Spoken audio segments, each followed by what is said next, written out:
guys. So, hi guys, good evening. Oh, Madame Isabella is already there.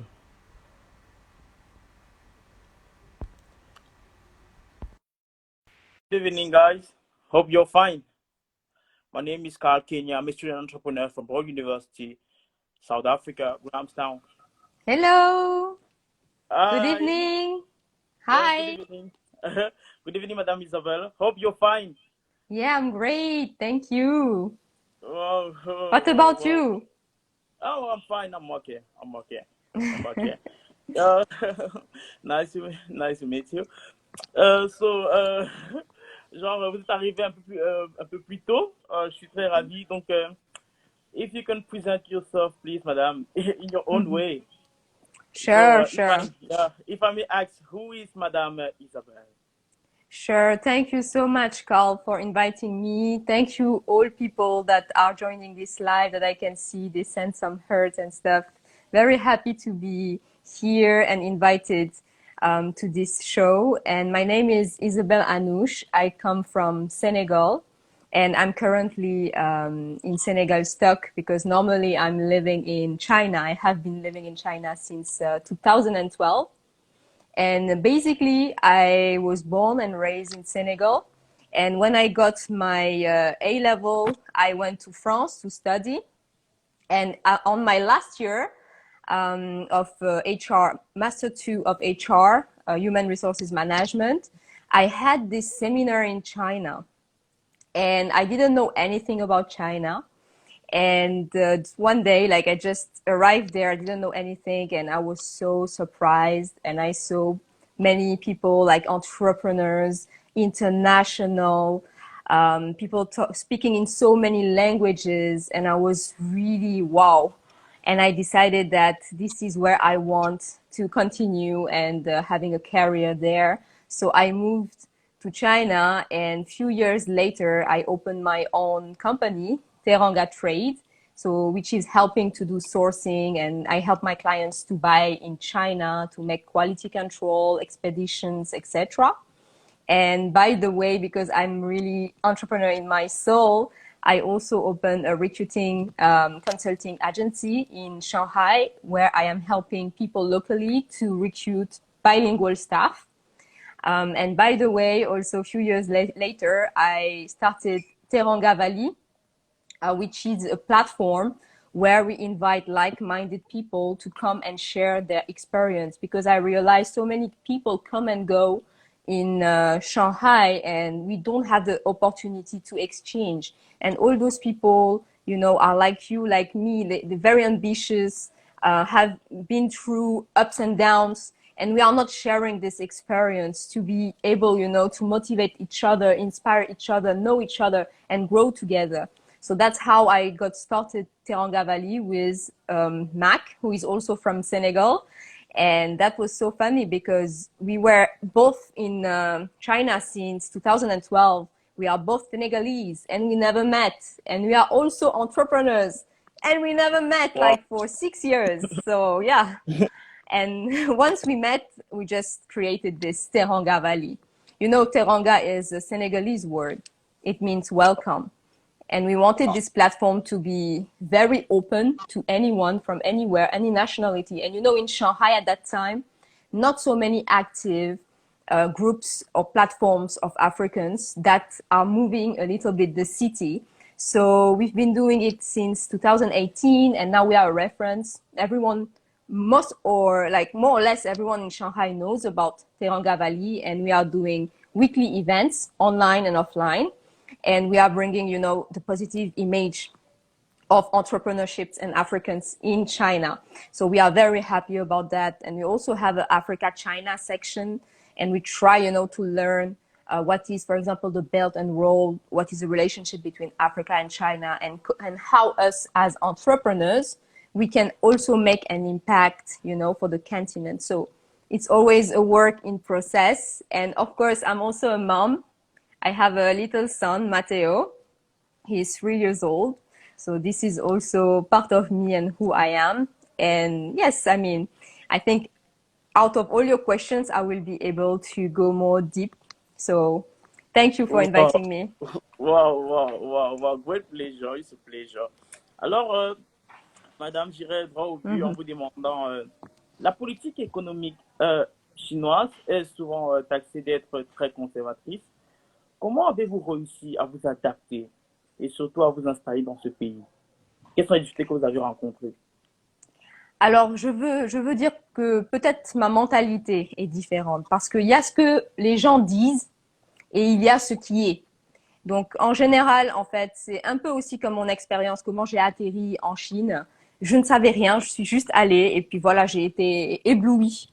Et donc, c'est pareil pour l'entrepreneuriat ou vivre en Chine.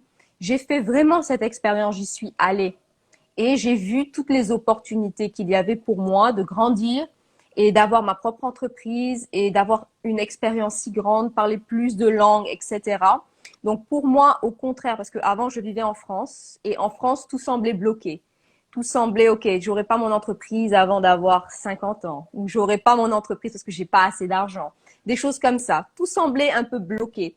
Et ce fut tout le contraire quand je suis arrivée en Chine et que j'ai remarqué que en fait tout était possible et que je pouvais même parler plusieurs langues, je pouvais rencontrer des gens de partout dans le monde. Donc en fait, la Chine cette idée de conservatrice, au contraire, je trouve qu'elle n'y est pas du tout.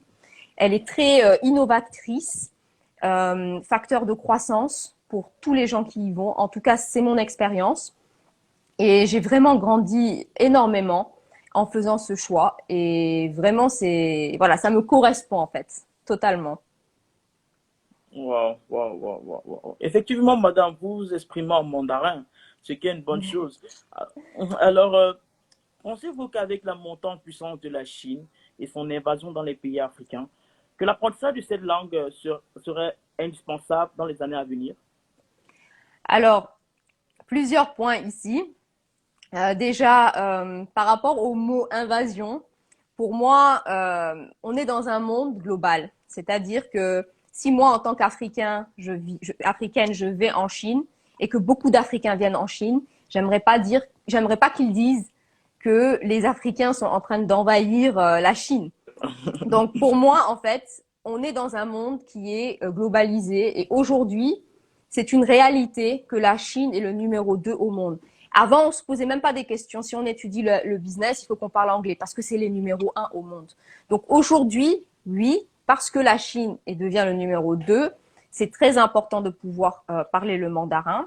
Quand je suis arrivée en Chine, je n'avais aucune notion de mandarin, vraiment zéro. Et je suis pas la plus avancée en mandarin d'ailleurs parce que je suis pas allée pour faire mes études. Donc c'est juste pour donner un peu d'espoir aux gens qui aimeraient bien apprendre le mandarin. C'est complètement possible. Et j'avais un ami sénégalais qui, lui, il parlait même pas anglais quand il est arrivé à Shanghai.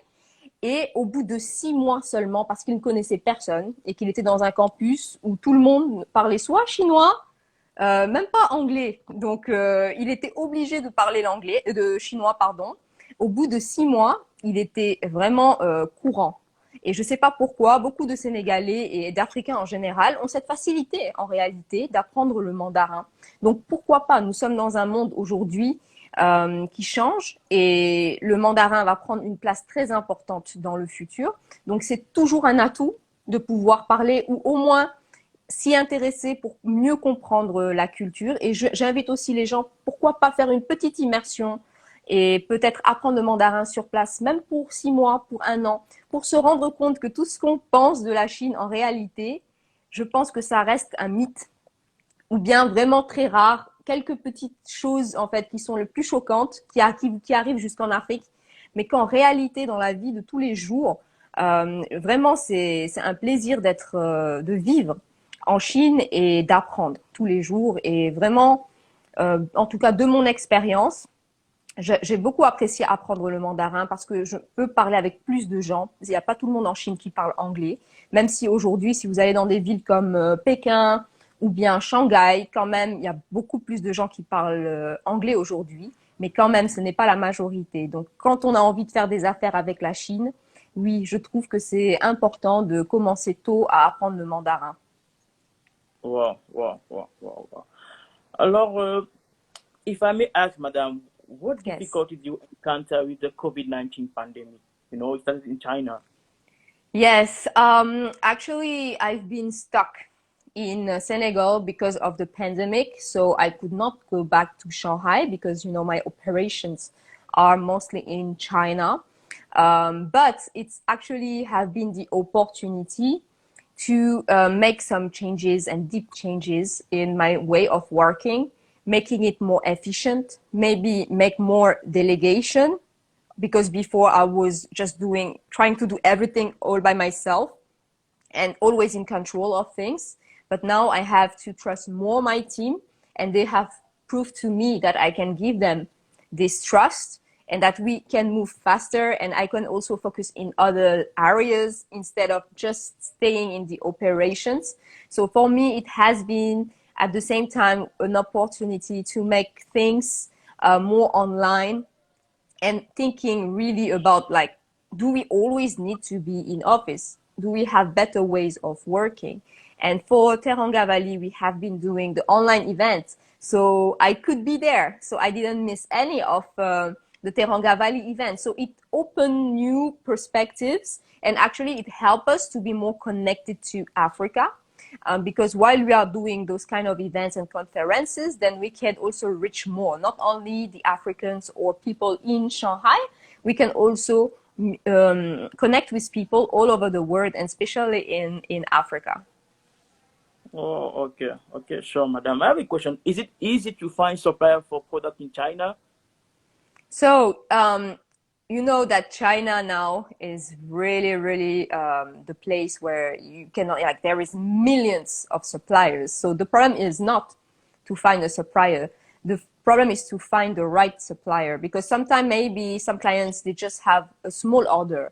So it's more difficult to have a good price, because people, when they come to us, they just think, oh, it's China, it must be cheap.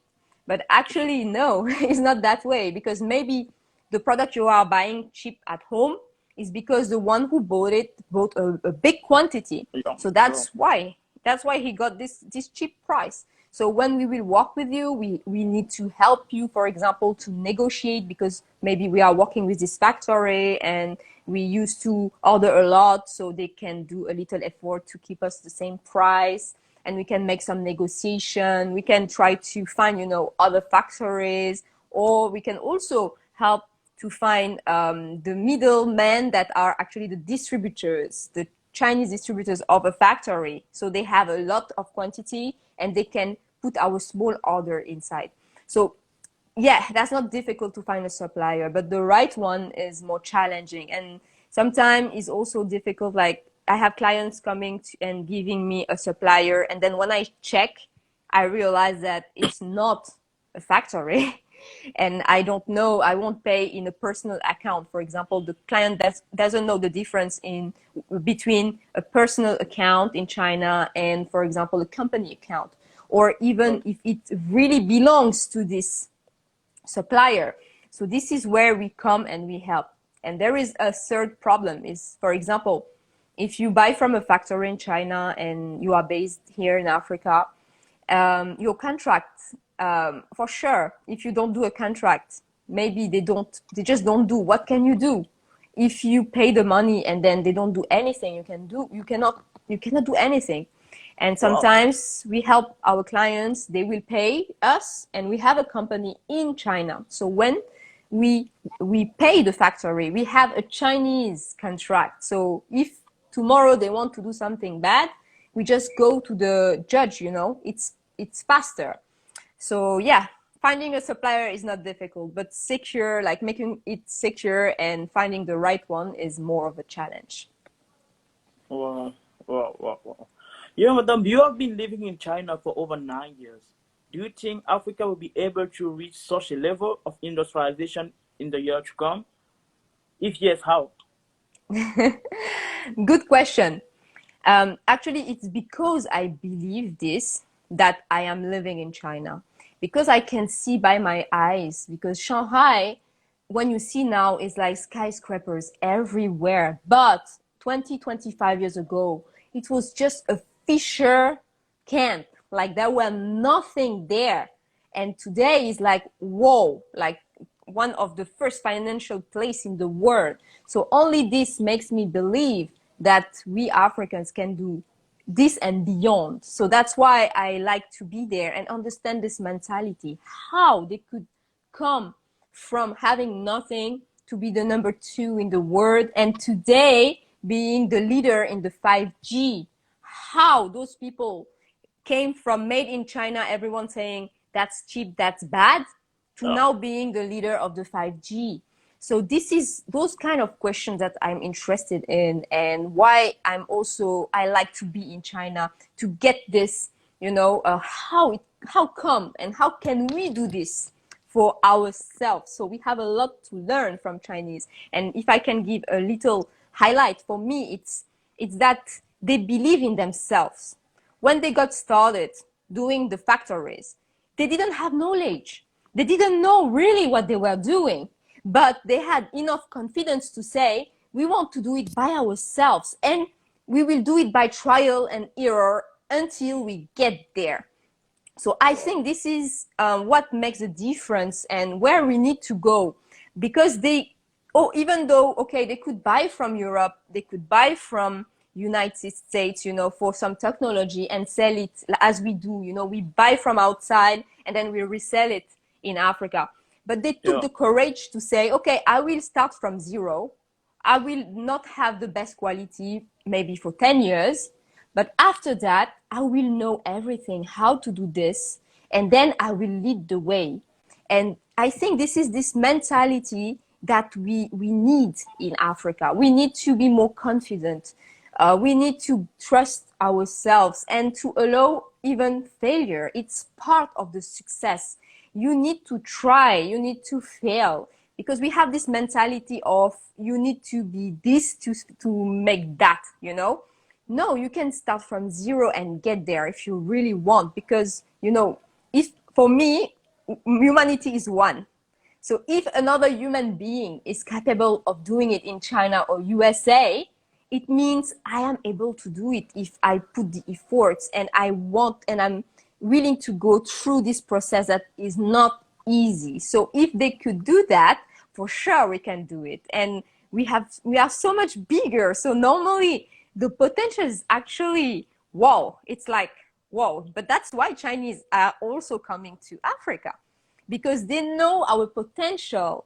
But why do we not believe in our own potential? So Wow. that's the thing. But Chinese know that when we will wake up, wow, that will be the place to be. Wow, wow, wow, wow, madam. But madam, you talk about failure. If you Mm-hmm. can share us just like your worst experience, just like worst day in business or your worst experience in business. So one of my worst experience at the time where I was always looking, because I've been to this point because I had a lot of experience. But at the beginning, when I had a failure, I was taking it so much personally. I was thinking I'm bad. And this prevents from growing. And at the time, I had a client. He wanted to buy machinery in China. So we negotiated a percentage that we were okay with. If he buys a machine, he will give me this percentage. And I was so happy. So I started to, checking everything about the machine. And I started to, having like knowing exactly how many of this machine he needs for the packaging, for the processing. I really went into this all my heart in like for 6 months working on it, making really a very, very, very nice job, even giving them the factory name and everything. And I went few times to the factory, and then no more news from the client. And Wow, yeah, it was really for me at that time very devastating, because I really hoped and I was engaging money to go to the factory to know, like, you know. So I spent 6 months of my time time, doing time. everything, and maybe rejecting other projects because I was so much focused on this one. And then just, I don't know if the client just run with the factory. I don't I don't think so, but it could be. Or maybe the client just bought from another factory. I don't know what happened, but then he just cut all communication. And yeah, I was just Wow. like, okay. So at the moment, I was feeling very bad about this situation.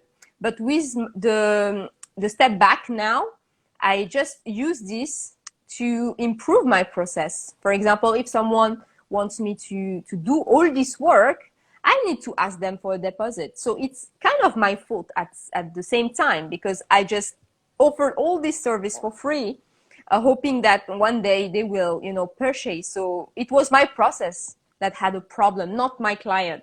So sometimes Okay. Wow. we like to blame others, but actually he gave me a clue about the way I must run my business. So I must be more clear. I must talk about deposit that can be refundable if they buy, for example.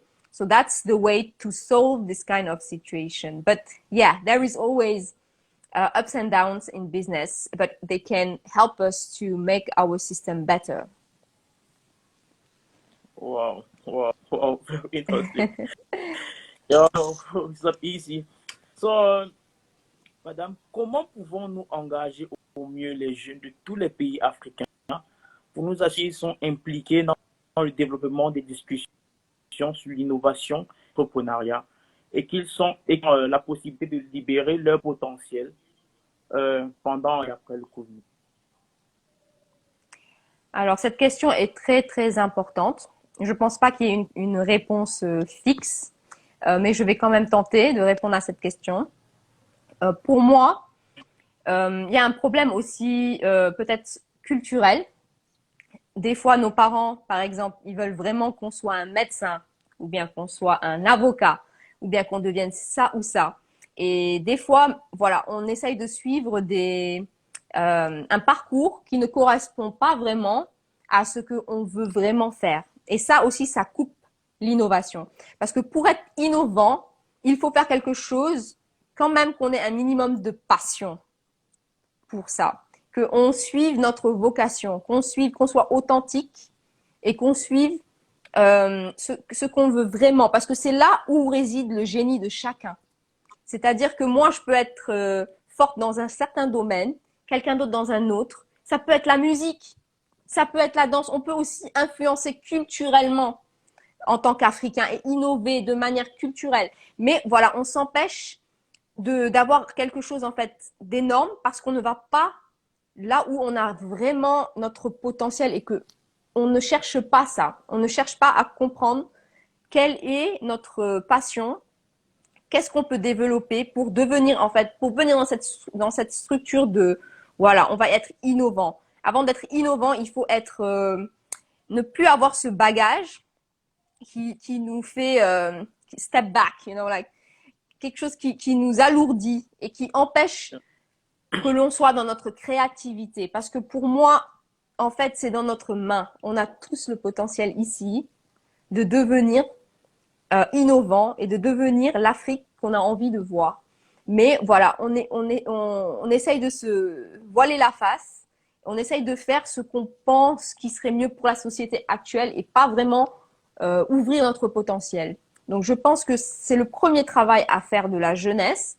C'est un peu de s'émanciper de tout ça et de revenir à lui-même et de comprendre quels sont mes objectifs, quel est mon talent et comment est-ce que je peux en faire quelque chose qui va faire avancer mon continent par mon talent. Parce que tout le monde a un talent. Il n'y a pas une personne qui n'a pas de talent. Mais quel talent avez-vous? Et ça, c'est pas moi qui peux vous le dire. C'est pas votre maman ou votre papa qui peut vous le dire. C'est pas la société qui peut vous le dire. Il y a que vous-même qui pouvez savoir. Il y a que nous-mêmes qui pouvons chercher ça au fond de nous. Wow, wow, wow. Si vous avez des questions, n'hésitez. Allô?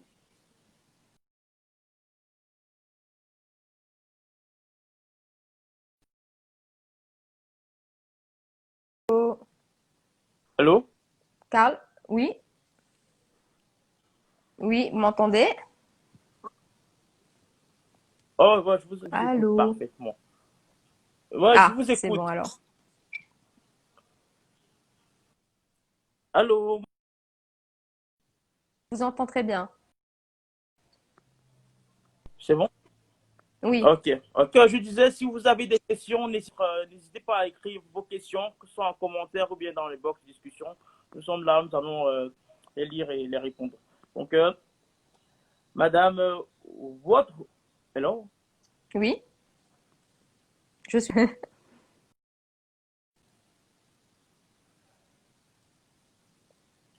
TikTok and the government uh, can play like to ensure that we navigate this barrier to unlock.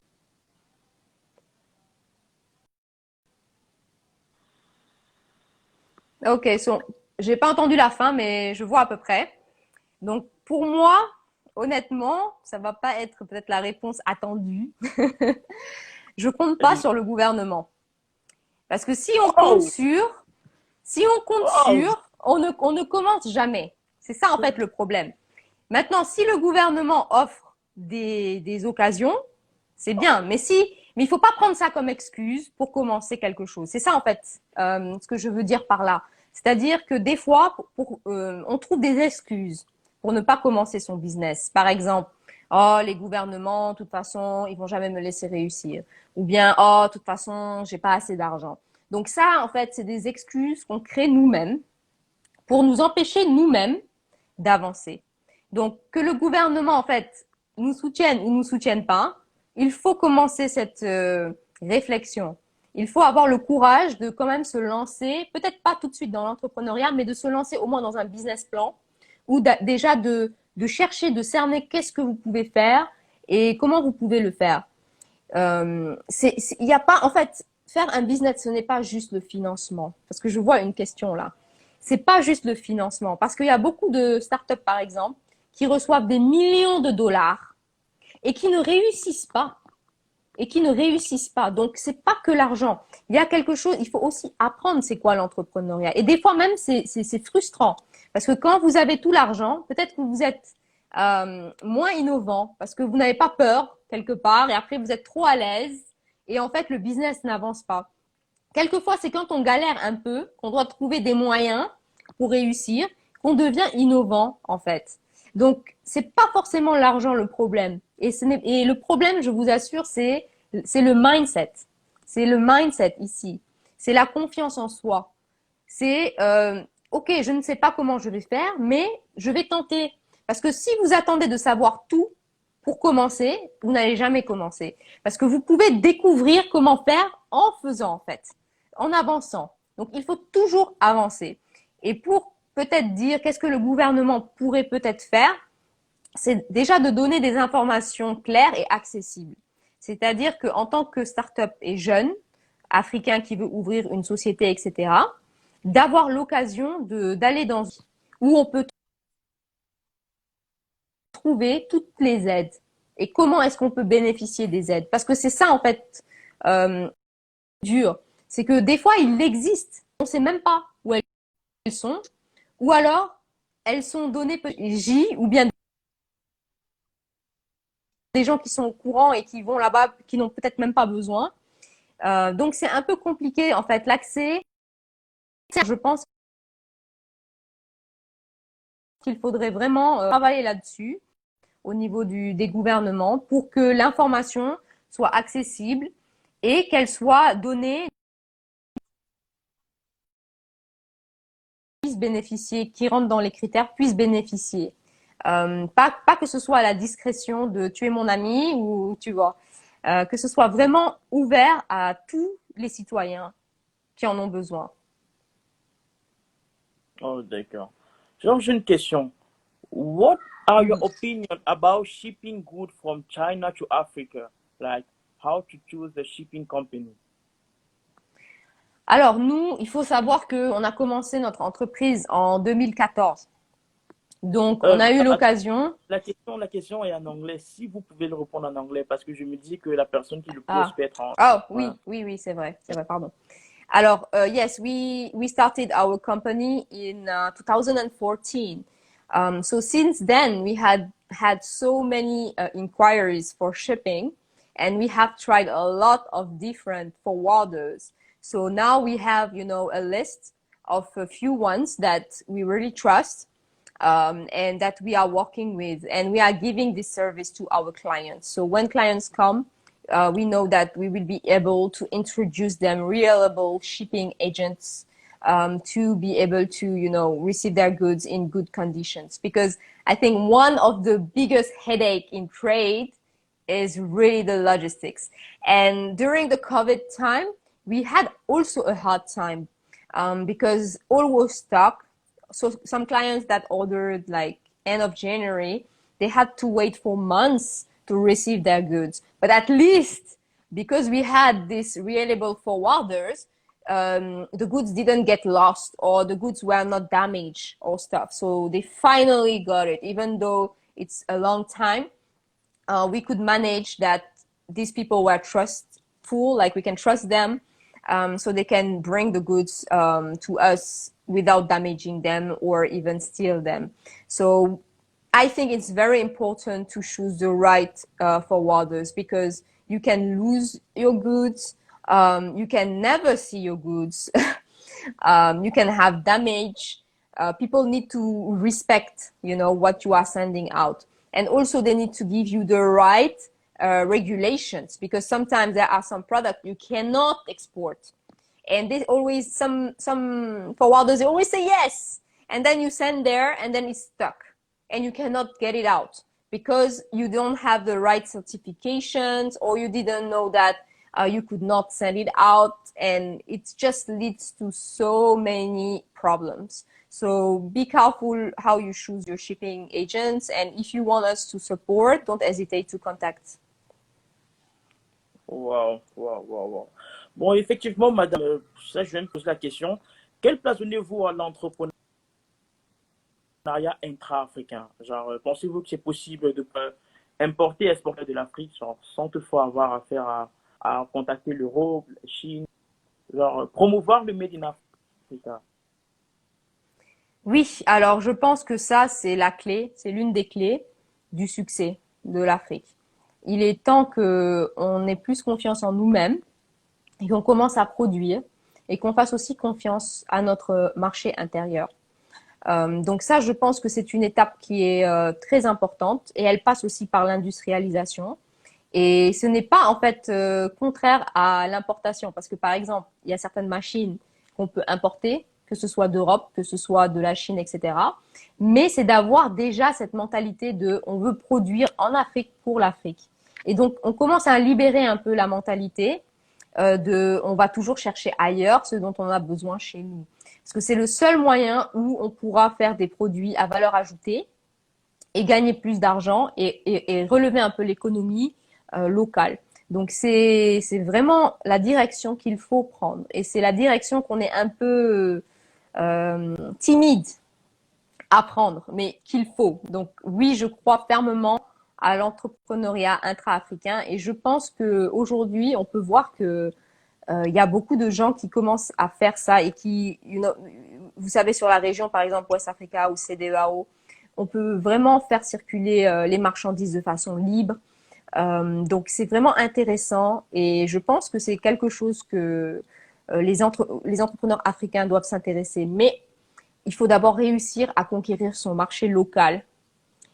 Conquérir son marché local, ensuite s'exporter petit à petit dans d'autres pays. Il est temps qu'on ait beaucoup plus de multinationales africaines, parce qu'on a vraiment une demande, et que c'est vraiment le moyen où on pourra vraiment faire des marges et pouvoir élever l'économie des pays. Donc oui, j'y crois fermement.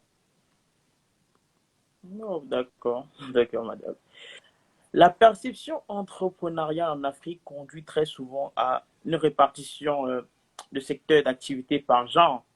C'est-à-dire, certains pensent qu'il y a des secteurs d'activité réservés aux femmes et d'autres aux hommes. Comment les femmes africaines devront travailler à nettoyer cette perception des choses, selon vous? Alors, pour moi, vraiment, je fais jamais de différence de genre, en fait. Tout dépend de ce que vous voulez faire. Non plus, il faut pas faire des choses pour prouver. Parce que si je veux juste faire quelque chose pour prouver qu'une femme peut le faire, C'est pas forcément quelque chose qui me tient à cœur. C'est un peu de être dans son ego. Donc pour moi, c'est vous êtes capable de faire ce que vous avez vraiment la passion et que vous voulez emmener à bien. Et ce n'est pas une question de vous êtes une femme ou vous êtes un homme. Pour moi, même dans l'Afrique, on a besoin des hommes et des femmes. Nous avons besoin de plus d'unité. C'est comment est-ce qu'on va atteindre le but ensemble. C'est pas parce que je suis une femme ou parce que vous êtes un homme. C'est comment est-ce qu'on peut travailler ensemble pour qu'on puisse élever l'Afrique. Parce que je pense qu'on a tendance à faire trop de divisions. Femmes-hommes. Finance et je ne sais pas quoi. Genre, on veut toujours avoir divisé les gens et on n'avance pas. Donc la réalité, c'est comment est-ce qu'on peut avoir plus d'unité, comment même un homme et une femme avec leurs différences peuvent réussir à mettre, le succès dans l'entreprise. Parce que pour moi, justement, quand on est différent, ça veut dire qu'on peut emmener différents angles de vue, on peut emmener différents segments marketing, genre différents types de personnes et de consommateurs à l'intérieur de l'entreprise. Donc je pense que oui, pour l'Afrique, on doit vraiment aller au-delà de ces barrières, au-delà de ces différences de genre et regarder plus où est-ce qu'on veut aller, pourquoi on fait les choses, comment on peut évoluer, comment on peut travailler ensemble, quelles sont tes compétences. Pas qui es-tu, es-tu une femme ou un homme, non, quelle est ta compétence, qu'est-ce que tu veux apporter à l'entreprise. C'est ça qui compte, plus que est-ce que je suis un homme ou une femme. Et d'ailleurs, pour moi, j'apprécie travailler que ce soit avec des hommes ou des femmes. Tout dépend de la compétence et surtout de l'esprit que la personne emmène dans l'entreprise. La volonté, même des fois, vous pouvez ne pas avoir encore cette compétence, mais si vous avez une volonté qui fait que vous pouvez apprendre, que vous êtes ouvert, etc., ça va être un atout pour l'entreprise. Donc, il faut aller au-delà de ça. On n'a rien à prouver. Je veux dire, pour moi, une femme est capable, autant qu'un homme, d'avoir un business. Donc, je ne me sens pas dans une position d'avoir à le prouver. Et ça me ferait perdre du temps. Pour moi, je n'ai pas de temps à perdre. Je dois faire du business. Donc, j'ai pas de temps à venir ici pour prouver que je suis capable. Parce que je sais très bien que, évidemment, que j'en suis capable. Donc, celui qui pense que je ne suis pas capable, c'est lui qui a un problème. C'est pas moi. Donc, je vais pas rester ici avec lui en train de discuter. Moi, je vais aller faire mon Wow, business. wow, wow, wow, wow. Je rappelle encore, si vous avez des questions, n'hésitez pas à les mettre dans le box. If you have any question, just ask it. We're gonna nous allons les poser. Donc, madame, j'aimerais savoir quelle place accordez-vous au réseau, c'est-à-dire dans le succès, prise d'un jeune dans le succès en fait d'un jeune entrepreneur, c'est-à-dire quelle place accordez-vous au réseau? Bon, c'est vrai que tout dépend du business, mais pour moi, en fait, c'est un peu comme la question du gouvernement. C'est pas parce qu'on Ouais. n'a pas de réseau qu'il faut pas qu'on commence. Donc, le réseau, même si vous n'avez pas de réseau, même si vous avez un réseau qui est équivalent à zéro, vous pouvez le créer. Après, il faut avoir de la patience. Il faut, par exemple, créer des événements, sortir, aller à des événements qui correspondent à vos centres d'intérêt, rencontrer des gens, être dans des cercles de business où les gens viennent pour apprendre, etc. On peut faire développer son réseau. Par exemple, quand je suis arrivée en Chine, j'avais pas de réseau. Je connaissais personne. J'arrivais et puis personne ne me connaissait, je ne connaissais personne. Donc, comment est-ce que je fais mon réseau à partir de là? Je suis allée à beaucoup d'événements, de business. J'ai aussi créé des communautés, par exemple pour les personnes qui veulent faire du business, de l'entrepreneuriat, etc. Et comme ça, de fil en aiguille, donc moi je suis sur une plateforme qui est l'équivalent de WhatsApp, qui est WeChat en Chine. Et la limite, en fait, c'est 5000 contacts. Et j'ai déjà atteint cette limite. Donc j'ai un deuxième compte. Donc pour vous dire, mais quand je suis arrivée, j'avais personne. Donc le réseau, c'est quelque chose qui peut se développer, qui peut se développer par rapport à votre stratégie. Où est-ce que vous voulez aller? Parce que c'est pas juste un réseau pour avoir un réseau, juste pour avoir des gens qui regardent quand vous envoyez une photo sur les réseaux sociaux. Ouais. C'est quel est l'impact que vous voulez faire? Quel est le type de personne que vous voulez attirer dans votre réseau. Donc, avoir une petite réflexion avant, c'est nécessaire. Mais évidemment, le réseau est important quand même, parce que c'est comme ça qu'aussi vous pouvez vous inspirer, des gens qui vont vous motiver à continuer, avoir un peu des exemples de gens qui réussissent dans ce que vous avez envie de faire pour que ça vous inspire, que vous vous dites, je peux y arriver, je peux arriver là-bas. Vous pouvez aussi trouver des mentors, vous pouvez trouver aussi des gens qui ont les mêmes idéaux et qui ont envie de construire les mêmes choses que vous. Donc oui, c'est très important d'aller à la rencontre de son réseau, de vraiment d'aller rencontrer les gens. Moi, en fait, j'adore ça. Moi, j'adore. C'est même pas un travail parce que j'adore aller rencontrer les gens, j'adore aller à des événements, j'adore entendre plusieurs différentes manières de penser parce que c'est ça qui fait que on étend ses horizons, on se développe aussi. Donc le réseau pour moi c'est très important. Je suis quelqu'un de très sociable. C'est pour ça que je fais aussi des événements. Et quand j'étais à Shanghai, au moins 2 ou 3 fois par semaine, j'allais à des événements de networking où je pouvais rencontrer des gens, où on m'invitait. Parce qu'après, quand vous commencez à connaître des gens, on vous invite. Et puis, vous allez de plus en plus connaître un peu qui sont là, qui sont les personnes qui font les mêmes choses que vous, qui ont les mêmes idéaux, comme on dit en anglais, de like-minded people. Yeah. Donc, voilà. Mais ne vous sentez pas découragé si vous n'avez pas de réseau au moment T. Tout ça, ça peut se faire, mais évidemment, ça demande du travail. Mais surtout, quand vous faites quelque chose que vous avez vraiment envie, ça devient un plaisir en fait, parce que vous rencontrez des gens qui sont comme vous et ça vous motive et ça vous inspire.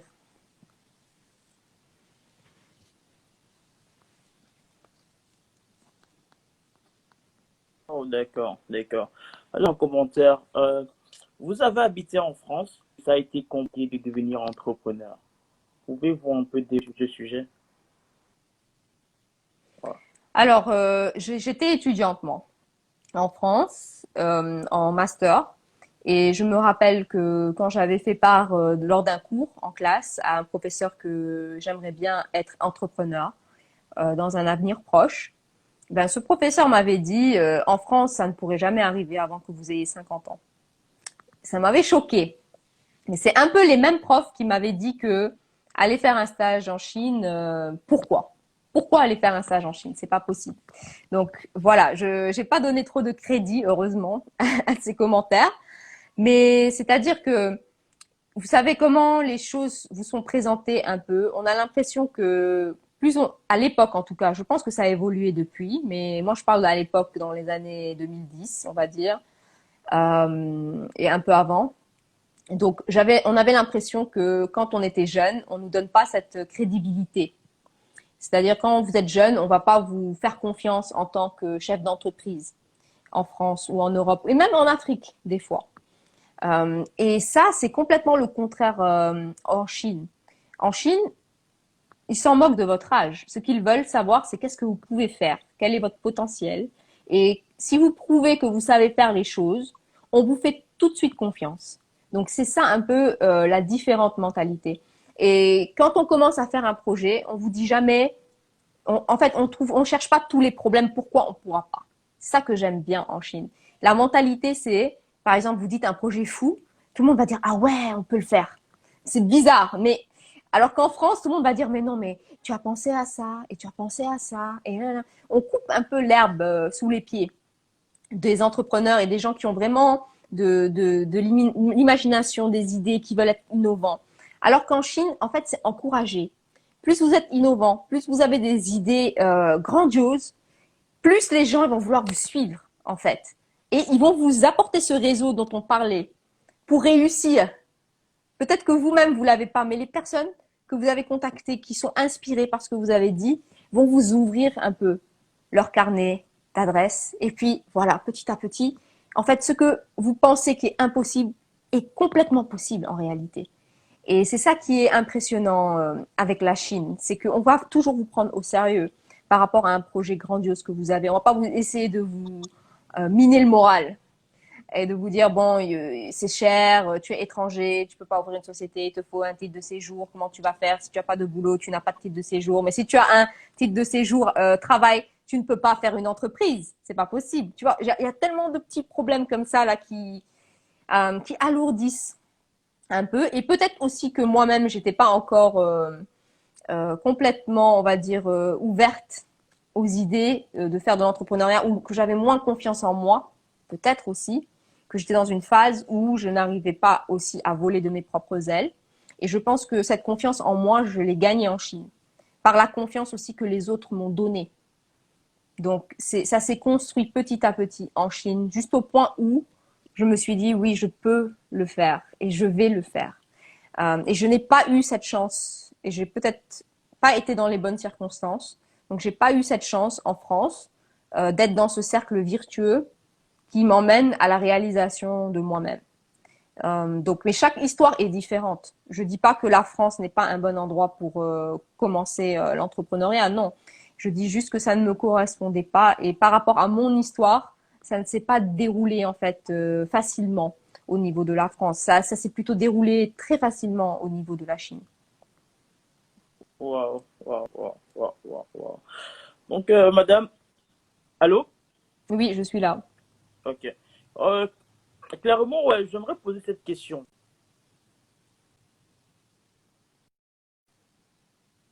Allô? Allô? Oui, voilà, j'entends. Ok. J'aimerais savoir l'état d'esprit que nous devons avoir quand on souhaite entreprendre. Parce que parfois, nous avons ces projets, nous avons des projets très innovants, mais nous avons tous des gens autour de nous qui nous disent, voilà, ce que tu fais, c'est pas possible, tu ne vas jamais réaliser ça, enfin, c'est Mhm. impossible. En plus, en Afrique, on a des difficultés, il n'y a pas ça, il n'y a pas ci, il n'y a pas ça. Alors, quel état d'esprit devons-nous avoir? Parce que parfois, parfois vraiment, ça peut te décourager et te Mhm. forcer à arrêter. Alors, c'est dur, mais il faut se détacher de ce genre de personnes. Parce que lorsqu'on est un entrepreneur, je veux dire un vrai entrepreneur, quelqu'un qui veut vraiment réaliser des choses, quelqu'un qui pense que c'est comme ça, sa vie, elle est comme ça. Je veux créer, je veux faire des choses. Vous devez vous être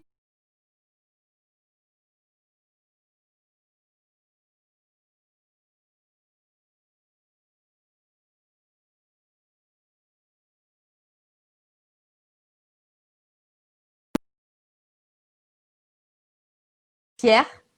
Vous pouvez pas vous épanouir. Vous pouvez pas grandir. Donc, vous devez trouver un terreau où, lorsque vous serez là, ça ne peut vous faire que grandir. Donc, une fleur dans un terreau fertile va grandir, n'est-ce pas? Donc, c'est pareil. Vous devez vous entourer des gens qui ont un peu cette mentalité comme vous et qui vous suivent. Il faut que vous créez votre propre réseau de personnes. Et il n'y a pas besoin d'avoir 20 personnes. Il y a besoin peut-être même une personne, c'est déjà assez. Donc, entre une et 5 personnes avec qui vous passez le plus de votre temps. Et d'ailleurs, on dit, vous deviendrez euh, la somme des 5 personnes avec qui vous traînez le plus. Donc, si vous traînez plus avec des gens qui vous disent toujours que tu peux pas, tu vas finir par croire que tu peux pas. Si tu traînes avec des gens qui sont innovants, qui font des choses, qui avancent, eh ben, tu vas devenir comme eux, en fait. Et tu vas réussir, ultimement. On commence tous d'un niveau zéro. Après, on grandit et après, c'est nous qui deviendrons peut-être des mentors pour les autres. Mais même le mentor a commencé à zéro. Même le mentor avait besoin de quelqu'un qui motive ou bien d'un environnement motivant. Et pour moi, la Chine, ça a été un environnement motivant. Parce que les gens sont dans cet état d'esprit. Les gens veulent réussir, les gens veulent faire des entreprises, les gens sont ambitieux à n'en plus finir. Donc pour moi, c'était un environnement global qui m'a aidé à me développer. Donc c'est comme si, voilà, comme je vous disais, la fleur, quand on m'a planté là-bas en Chine, eh ben j'ai pu grandir.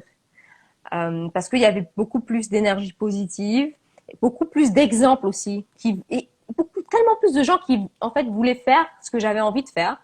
Ou avant on pouvait me dire mais t'es folle, mais là-bas ils étaient encore plus fous que moi. Donc c'était à moi, il Wow. fallait que j'arrive un peu à leur niveau quoi. Donc bref, je pense que il faut savoir se mettre en bonne position. Il faut savoir comprendre qui on est, quel genre de personne est-ce qu'on a besoin dans sa vie, ne pas hésiter à s'écarter un peu de gens qui ne vous font pas avancer. Ce n'est rien de mal contre eux, c'est juste parce que vous devez aussi vous mettre en une bonne position. Vous pouvez pas vous laisser comme ça submerger par des ondes négatives, des gens qui veulent pas que vous progressiez, des gens qui croient pas en vous, des gens qui pensent que vous pouvez pas, vous n'avez pas besoin de ça.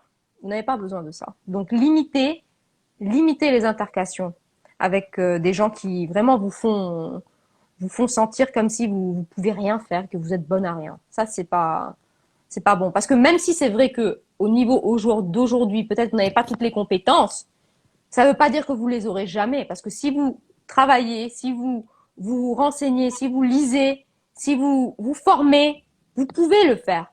Donc, ça n'a rien à voir avec quelqu'un qui vous dit vous pouvez pas en regardant votre situation d'aujourd'hui. C'est quelqu'un qui vous condamne déjà à l'échec sans même pas avoir essayé. Donc, essayez de vous entourer des bonnes personnes. Wow, wow, wow, wow, wow, wow. Si vous avez des questions, n'hésitez pas à les mettre dans les commentaires. If you have any questions, don't hesitate to put it in the comments. Donc, madame, nous sommes presque à la fin. Donc, j'aimerais savoir quels sont selon vous les éléments astucieux que les entrepreneurs ou les futurs entrepreneurs doivent prendre en compte afin d'atteindre les objectifs de réussite. Donc, je pense que déjà, on doit se placer dans une mentalité nouvelle. C'est-à-dire, l'entrepreneuriat et la réussite, ce n'est pas un sprint. C'est un marathon. Ça ne va pas être évident, ça va être long. Il y aura beaucoup d'embûches, mais tout au long du chemin, on va se développer. Et on ne rentre pas dans l'entrepreneuriat parce qu'on pense que c'est facile. Rien n'est facile dans la vie. Même avoir un job qu'on n'aime pas et se lever tous les matins pour y aller, eh ben non, c'est pas facile. Donc, il faut choisir ce qu'on veut vraiment être et peut-être aussi réfléchir les choses de façon plus douce. C'est-à-dire, on n'est pas obligé aujourd'hui de dire, OK, je veux être entrepreneur, j'abandonne mon job.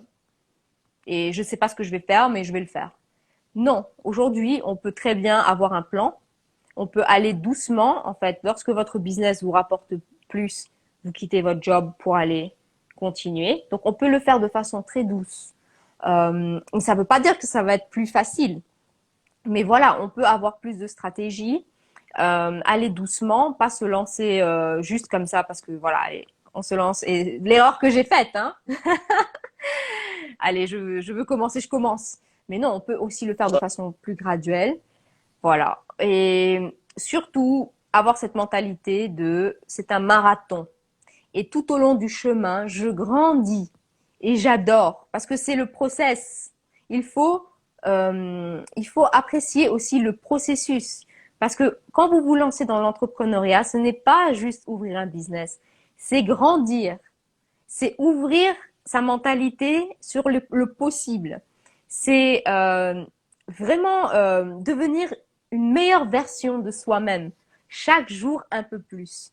Donc l'entrepreneuriat pour moi, c'est beaucoup plus qu'ouvrir une entreprise, c'est une leçon de vie, c'est une découverte de soi-même et d'avancement et il n'y a rien de plus beau pour moi. Donc l'entrepreneuriat m'aide à devenir tous les jours une meilleure version de moi-même. Donc c'est ce que je recherche, le développement personnel. Et aussi, ça m'a permis de rencontrer beaucoup de gens exceptionnels. Aujourd'hui, je te rencontre toi, Carl, et tous les gens sur ce chat. Donc voilà, c'est toujours une opportunité de grandir. Et il faut pas s'arrêter à un échec. L'échec, c'est une façon de voir autrement. C'est-à-dire, qu'est-ce qu'il faut que je change pour atteindre mon succès? Peut-être que l'échec est là pour vous dire, la manière dont tu es en train de faire maintenant, là, c'est pas bon. C'est pas bon. Il faut que tu regardes ça autrement. Et l'échec est là pour te dire, hey, réveille-toi. C'est pas comme ça que tu vas réussir. Donc, et donc à ce moment-là, c'est là où il faut se dire, ok, qu'est-ce que je pourrais faire mieux? Comment est-ce que je peux le faire d'une façon qui va me mener vraiment au succès? Donc en fait, l'échec est là pour vous réveiller un peu, pour vous dire non, il y a encore des choses à faire. Il faut se développer sur d'autres points. Peut-être que vous avez échoué à cause des finances, ben donc ça veut dire il faut que vous regardez mieux vos finances, il faut que vous soyez plus compétent à ce niveau. Peut-être qu'il faut regarder mieux les taxes, etc., etc.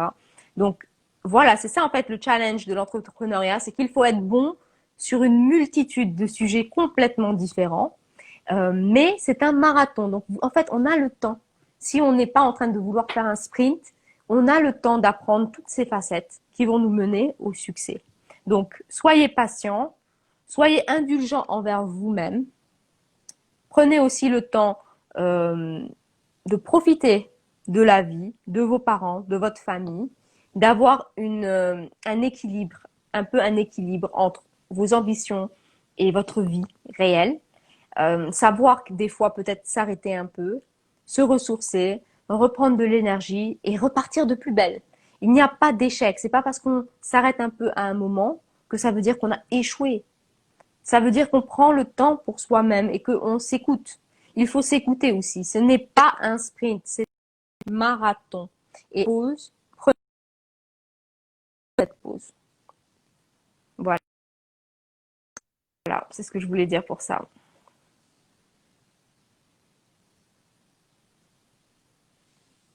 Karl, tu es là? Wow. Vous m'entendez? Allô? Oui, là c'est bon. Là c'est bon. Ok, d'accord, d'accord, sure. Donc, si vous avez des questions, n'hésitez pas à les poser. If you have any question, just put it in the comment. Donc, madame, avant de clôturer, what can you say to those entrepreneurs that are facing difficulties due to the COVID-19 pandemic? What in two sentence, what can you tell to those entrepreneurs? So I want to tell you guys, if you are now facing difficulties because of COVID, take it as an opportunity as an entrepreneur to see it in a different angle. Not only trying to do the same that you were doing before, because you will get the same results. So have the courage to see it in a new angle, maybe even changing all, or taking this opportunity to have a break and think more about what I really want to do. Which impact do I want to have? How do I want to be remembered in the future? And today is maybe your occasion to start back at zero, but going in better alignment with your core values and what you want to give maybe as a legacy, or how you want to be remembered, and how you can impact more of the continent. So maybe that's the occasion to pause a bit, think again, and start back better. And this COVID-19 situation, come on, it will not stay here for forever. So things will get back slowly um, into normal. So try to find innovative way maybe to do things with like this current situation. Many businesses have adapted the way that they operate to be able to still, do things. I know that it's really not easy for the tourism sector, but for example, some people have just skipped the international traveling and they are doing traveling. Trying to find a way or in other areas. And it maybe shows you that you put all your eggs in the same bag. So if you put all your eggs in the same bag and today there is a COVID-19, then you cannot do anything. Yeah? Hear me? No. Oh man.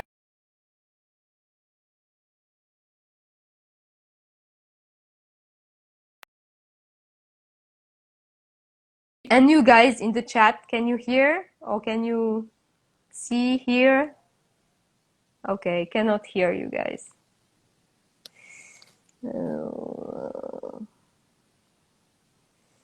Can't hear.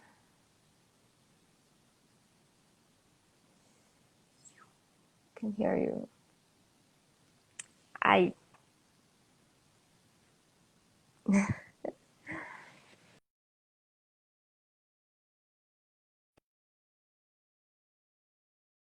okay, but me I cannot hear Carl.